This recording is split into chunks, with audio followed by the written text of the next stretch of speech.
Olá a todos, sejam muito bem-vindos. Aqui quem fala é o Pedro Paulo.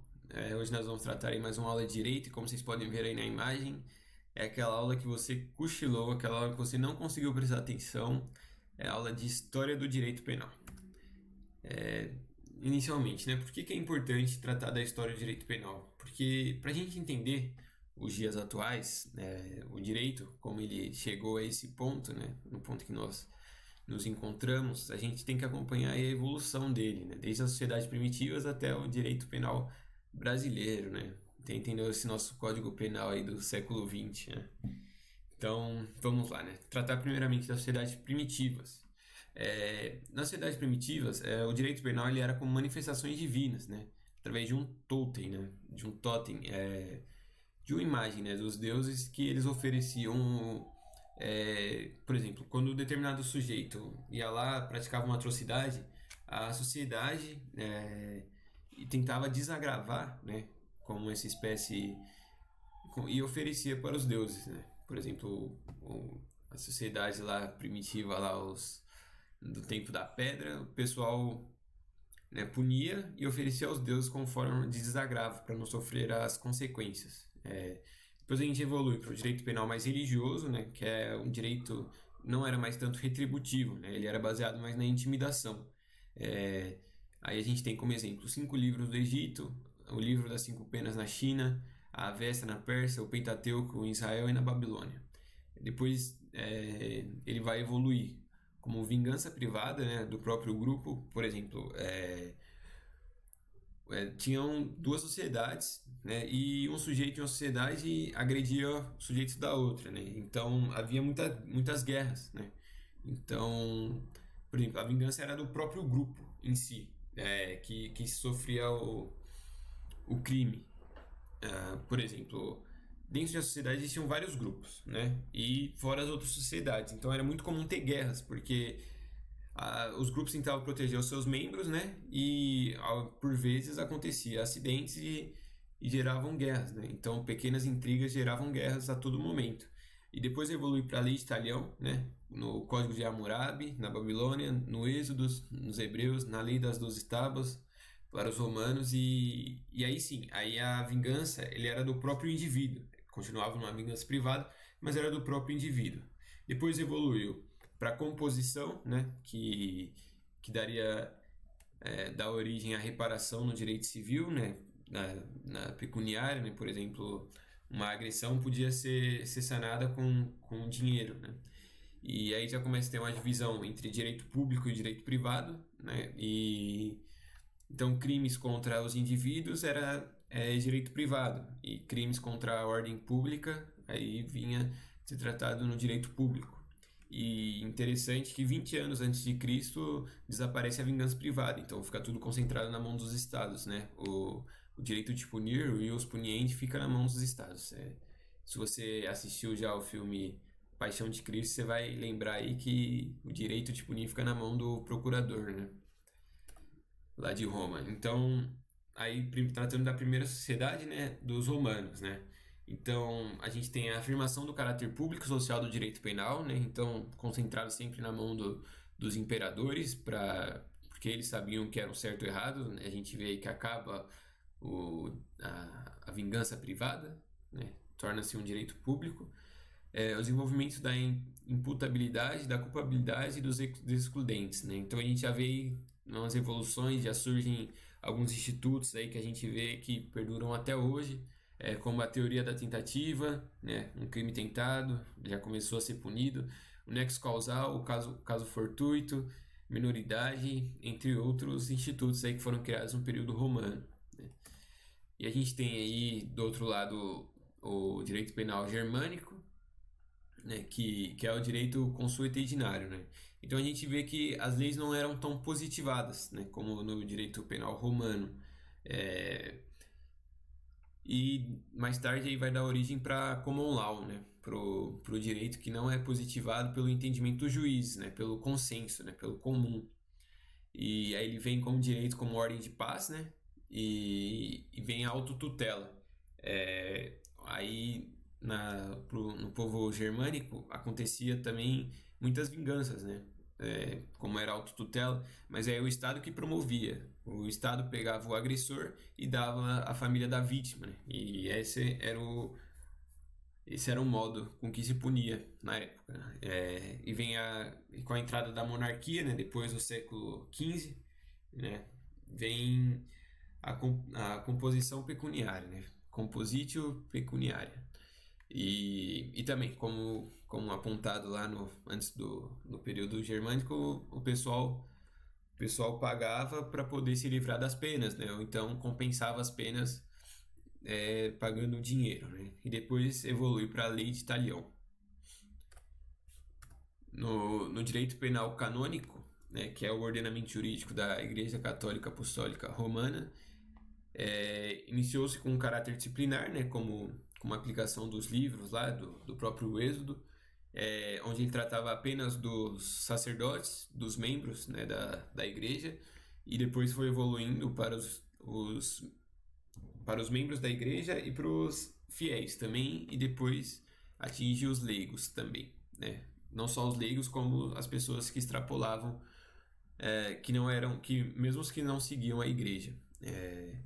Teve uma contribuição para a reforma do delinquente e também contribuiu com a individualização da pena, conforme o caráter e o temperamento do réu, né? Isso, o nosso doutrinador aqui, ele destaca que até nos dias de hoje não houve um, não houve uma conquista, né, tão grande como houve nesse período da Idade Média, né, principalmente aí com o direito canônico. Depois vem o direito penal comum, que ele vai visar reunir todos os direitos da época, né? Os direitos do período feudal, o direito romano, canônico, comercial, para poder ter um direito penal comum, né? E isso se dá com uma das primeiras escolas do direito, que é os glosadores. No período dos glosadores nasce também na Itália, né? E nasce também o crime continuado, onde a gente vai ver mais para frente como ele se deu origem, mas é nesse período que nasce como forma de evitar que todo aquele que cometesse o terceiro furto fosse morto, né? Porque existia na lei da época que aquele que cometesse o terceiro furto seria morto, mas aí os glosadores criaram um instituto chamado crime continuado, né? Como o segundo e o terceiro furto seria a continuação do primeiro e seria punido como um só, né? E a doutrina trata como um período sombrio, né? Com tantos avanços, mesmo assim a doutrina trata como um período sombrio, né? Depois vem o período humanitário, né? O período das luzes, né? A Revolução Francesa, né? O período das luzes, onde houveram aí massacres, mais massacres, né? 15 mil mortos em 3 anos e não sei por que, sinceramente, a doutrina trata como o período das luzes, né? Mas a gente vê aí que o poder sai da mão do Estado, do imperador, e passa mais para a mão do povo, né? Para a mão da burguesia, que era a classe social que dominava na época, né? E aqui ele traz 3 principais pensadores da época, né? Do Iluminismo: o Cesare de Beccaria, um grande pensador aí, até recomendo o livro dele, Dos Delitos e das Penas, muito bom. E trouxe uma frase aí de cada um dos 3 pensadores da época, né? César Beccaria: é melhor prevenir do que castigar. John Howard: inspeção das prisões. Ele foi muito famoso por tentar levar ajuda aos presos da época, né? E por isso que é tratado como um período humanitário, né? Porque antes as prisões elas não eram investigadas, não tinha humanização dentro das prisões, os presos ficavam largados. Jeremy Bentham também como panótico da forma de presídio.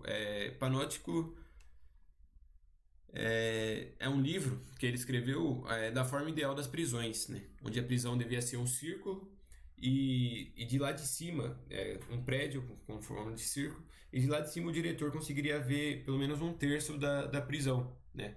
E como se fosse uma espécie de utopia, né? Um livro aí que descrevia a forma ideal das prisões.